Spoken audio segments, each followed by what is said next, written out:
The ruling ZANU-PF party has passed a resolution at its annual conference in Bulawayo that President Emmerson Mnangagwa should be extended beyond his 2028 second term constitutional limit to 2030, only if he approves it himself. Sanapinda mashukano muda nyogwa panapa tiona kuti ava vakomana veYouth League nekuona kwavakanga vakaita neveWomen's League ava vanouya vachiwirana kuti mutungamiri wenyika ngaatonge kusvika beyond 2028. Ationa kuti this move yemove iri kurejectwa navakawanda. Sanapinda mashukano muda nyogwa panapa kuti wasubscriber mulike watona on the bell icon. Timina panapa munews wakusonyera achiti Mnangagwa, who first came to power through a November 2017 military coup, claims he is constitutionalist and will abide by the constitution, although his political allies and supporters pushed for the resolution without him discouraging them. Mnangagwa had the power to stop the process, but allowed it to go on, sometimes with his open encouragement, showing he is effectively behind it.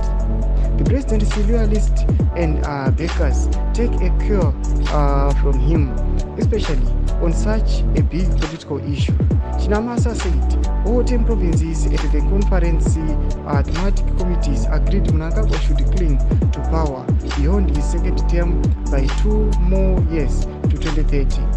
Chinamasa announced this while presenting resolutions on the 5-day conference. Chinamasa said, the 21st ZANU-PF People's Conference has resolved that the term of the office of President His Excellency E.D. Mnangagwa be increased from 2028 to 2030.